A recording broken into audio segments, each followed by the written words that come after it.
안녕하세요. 신한성 부동산 대표 공인중개사 우종수입니다.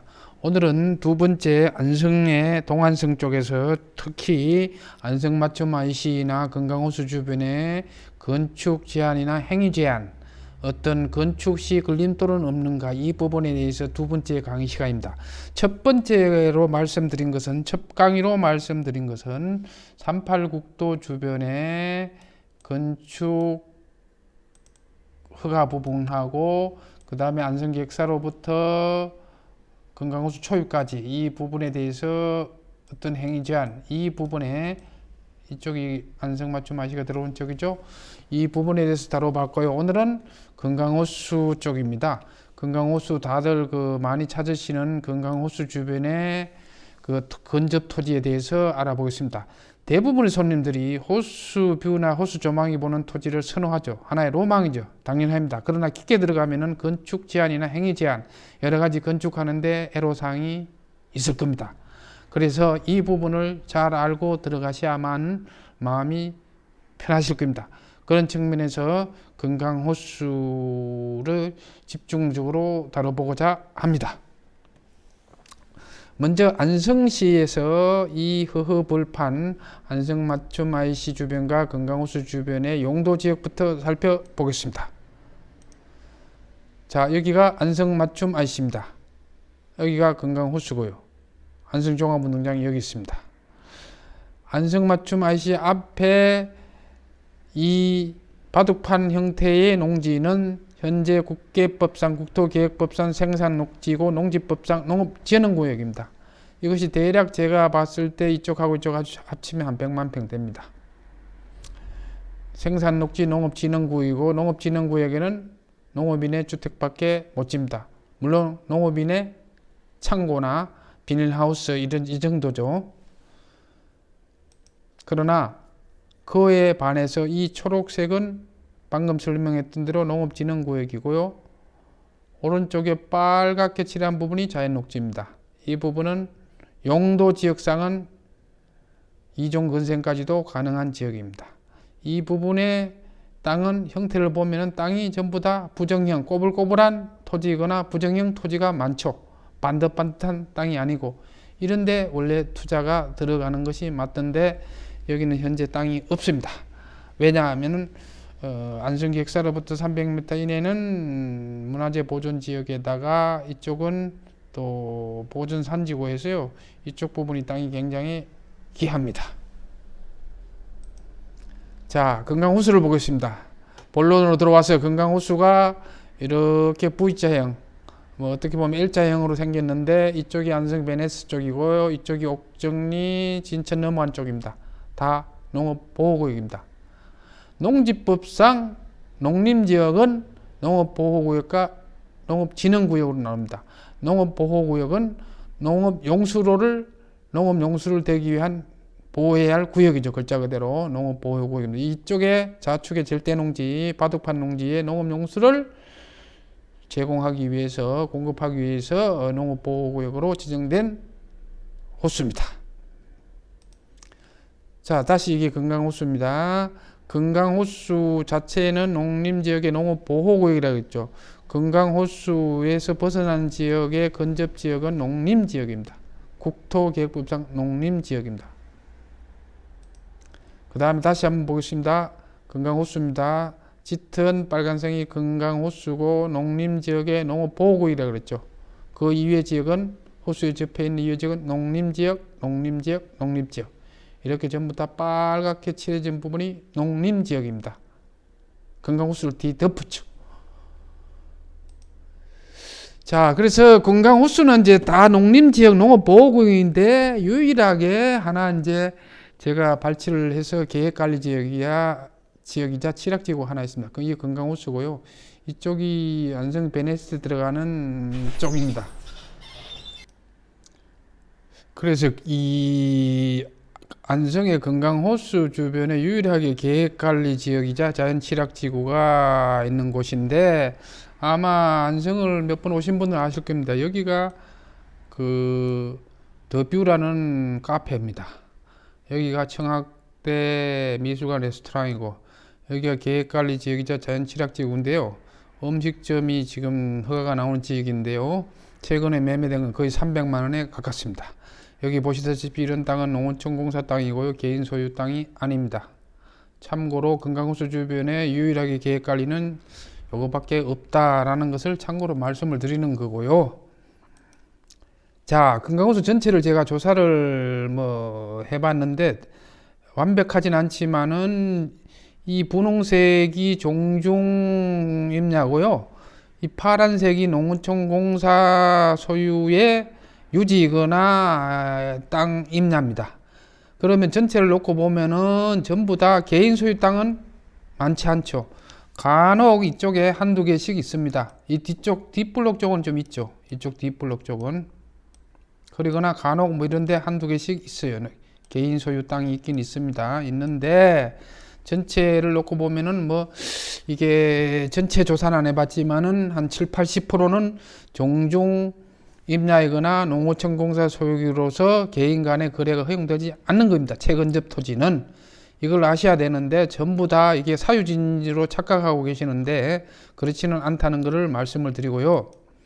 그 다음에 금강호수고요. 이쪽이 안성 베네스트 들어가는 쪽입니다. 이쪽이 안성 베네스트 들어가는 쪽이고요. 여기 보세요. 왼쪽에 이게 전부 다 보전산지의 임업용 산지입니다. 절개지자. 개발이 안 되는 데죠, 여기가. 반대로 이쪽에는 이제 농어촌공사 도로가 지나가는 쪽인데 이쪽에서도 채근접 이런 부분은 농어촌공사 소유 땅입니다. 이 뒷블록은 개인 소유가 있겠죠.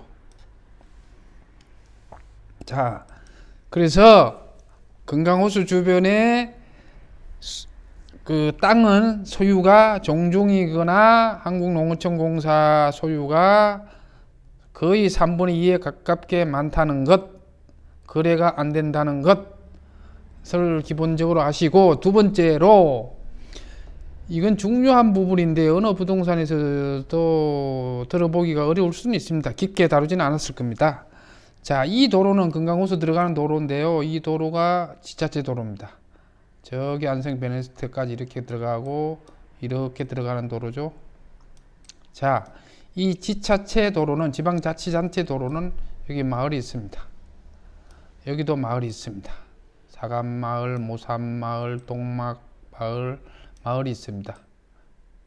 마을을 지원하기 위해서 이 지자체 도로에는 지방자치단체에서 관리하는 도로고요. 반대로 여기서 이렇게 박두준 12까지 있는 도로는 농어촌공사에서 금강호수로 관리하기 위한 도로입니다. 이 도로의 결정적인 차이점이 뭐겠습니까?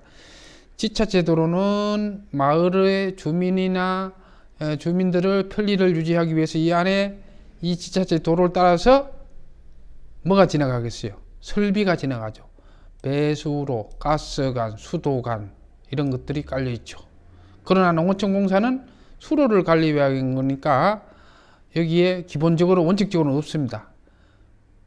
그러면 어떻게 집을 짓느냐?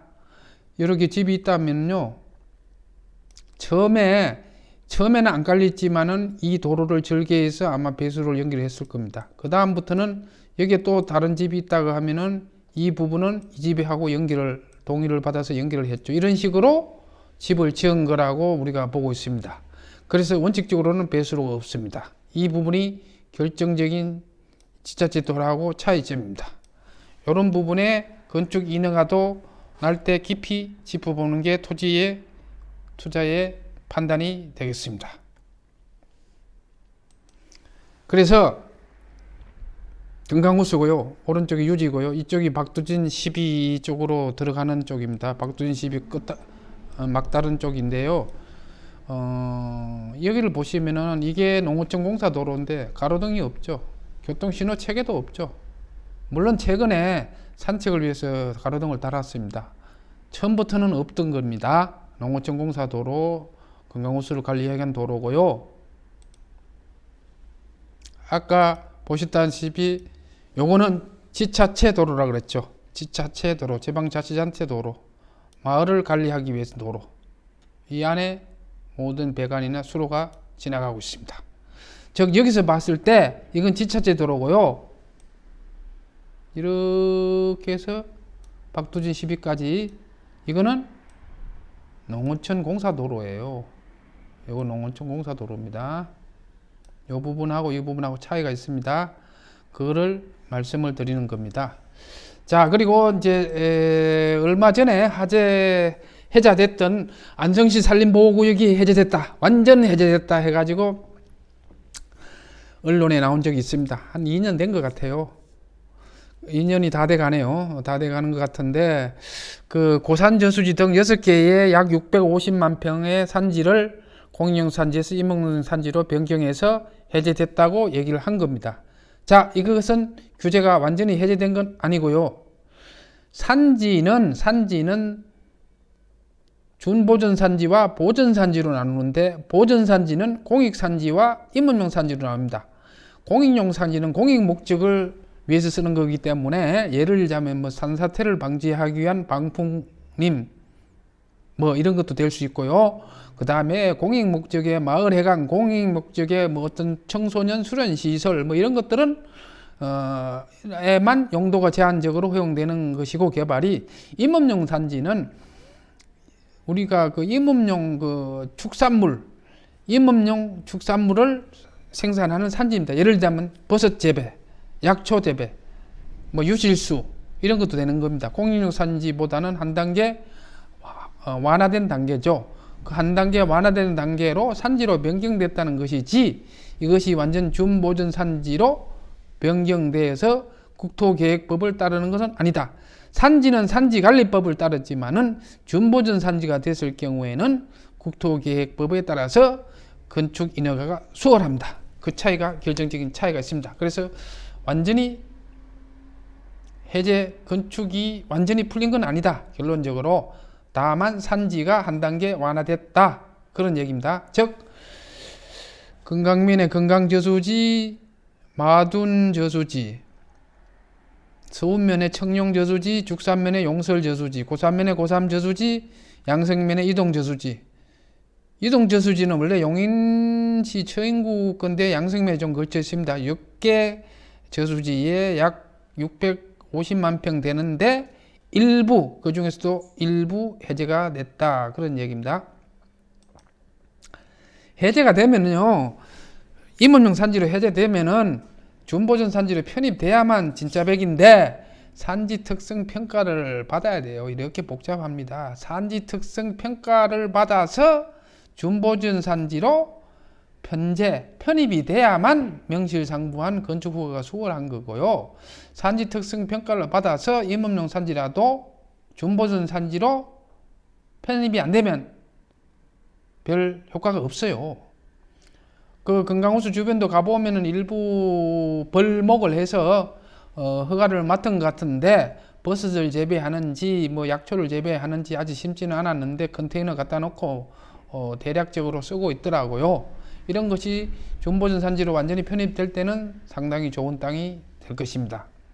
그래서 이 금강호수 주변은요, 이 지금 아직 완전히 풀린 건 아니고, 이 산지가 공인용 산지에서 임업용 산지로 풀렸다, 그거 하나 하고, 두 번째로 금강호수 최근접 토지는 원초적으로 개인 간의 거래가 안 되는 농어촌 공사나 국유지나 종중 임야가 많다.